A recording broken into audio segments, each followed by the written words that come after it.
Dünya miqyasida faoliyat ilib beriyotgan Uyg'ur harakatining qurg'uvchisi va ijroiya mudiri Roshan Abbas xalqaro jamiyatning Xitoyning Sharqi Turkistondagi Uyg'ur bolalarini ota-onasidan ayirib xitoychilashtirish siyosatiga ko'z yumishi va parvosizligini aybladi. Uyg'ur harakatining mas'uli bolalar huquqi uchun safarbar bo'lgan xalqaro jamiyatning Uyg'ur bolalariga kelganda nima uchun sukut qiladiganligini tushunolmaydiganligini bayon qilib mundaq dedi. Bugün 500 mingdan ortiq Uyg'ur balası ota-onasidan ayrilib, Kommunist partiyaning yetimxonalariga avatildi. Hech qanday madaniyatlik jamiyatda qabul qilg'ili bo'lmaydigan bu ahvol nazardan soqit qilindi. Roshan Abbas dunyoning ko'z oldida tasavvur qilg'usiz ziyonkashlikning sodir qilinganligini bayon qilib mundaq dedi. Xalqaro jamiyatning sukut qilishi va buni tasdiqlaydigandek pozitsiyada bo'lishi normal ahvol emas. Roshan Abbas Birleşken Devletler Teşkilatı, G'arb dunyosidagi ko'zga ko'ringan kino san'atkorlari, jumladan bolalar huquqini tashabbus qilguvchilarga xitob qilib mundaq dedi. Bu sohadagilar va asosiy iqim taratqullari Xitoyning qonliq bo'lishi uchun qimmat qarashi va vijdonini sotadi.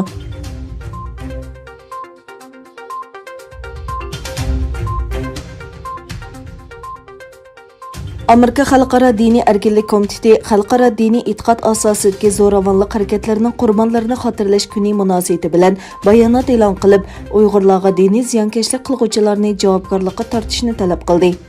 Mazkur tashkilotning ta'kidlashicha, xalqaro jamiyat diniy ziyonkashlik qilguvchilarni javobgarlikka tortib, ziyonkashlikka uchirg'uvchilar uchun adolatni ishga oshirishi kerak ekan. Bayonotda mazkur komitet raisi Gelmanchin xalqaro jamiyat o'zaro hamkorlashib, ziyonkashlik qilguvchilarni javobgarlikka tortish orqali ziyonkashlikka uchirg'uvchilar uchun adolatni ishga oshirishi, hukumatlar harakatga kelib, irqiy qirg'inchilik va boshqa vahshiyliklarga hargiz yo'l qo'ymaydiganligini namoyon qilishi kerak degan.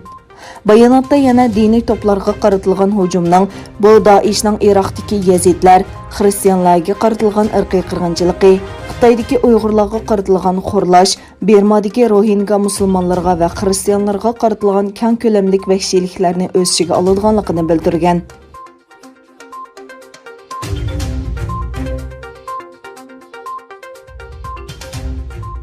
Amerikaning Tayvanda turishliq vakili William Brent Christensen Tayvan rahbari Tsai Ing-wen bilan harbiy xotirlash murosimiga qatnashdi.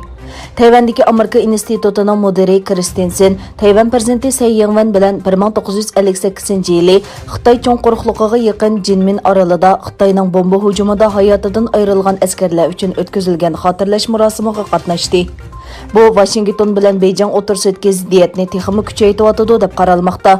Washingtonning Tayvan bilan rasmiy diplomatik munosabati yo'q, ammo Amerika Tayvanning eng muhim ittifoqdoshi va qurol bilan ta'minlaguvchisi deb qaralmoqda. Amerika Sayyoh ministri Alex Azarmo bu oyda Tayvanni ziyorat qilgan bo'lib, u Tayvanni ziyorat qilgan eng yuqori darajali Amerika amaldori bo'lib qoldi. Azar ziyorati jarayonida Amerikaning Tayvanni kuchli qo'llaydiganligi to'g'risida signal berdi.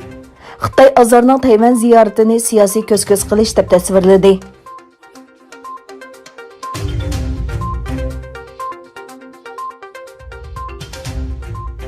Xitoy şirketiga tava TikTok yanfon epining Amerikada cheklanganligi e'lon qilingandan keyin mazkur shirkat ariz qilish uchun qonuniy harakat qilinganligini xabar qildi.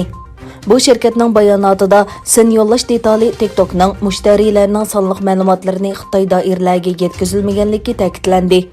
Shuning bilan bir vaqtda bir turkum Xitoy pushtidan bo'lgan Amerikaliklar Xitoyning yana bir ijtimoiy aloqa detali undidorning chekilinishi haqida ayrim bir ariz sundi.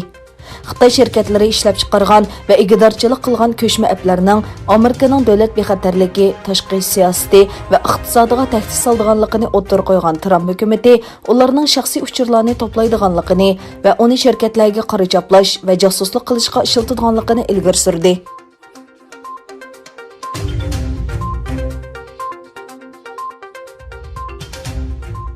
Hozirgi prezident Aleksandr Lukashenkoning Bělorusiyada o'tkazilgan prezident saylamida yana saylanishiga qarshi namoyishchilar mamlakat miqyosida namoyish o'tkazdi.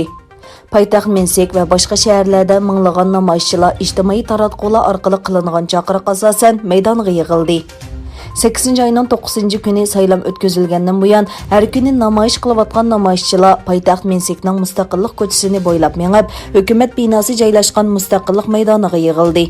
Minglagan namoyishchilar Belorusiyaning oq-qizil oq rangli koni bayroqlari va lozunkalarni ilib Lukashenko yo'qol degan shiorlarni to'lab namoyishlarini davomlashtirdi.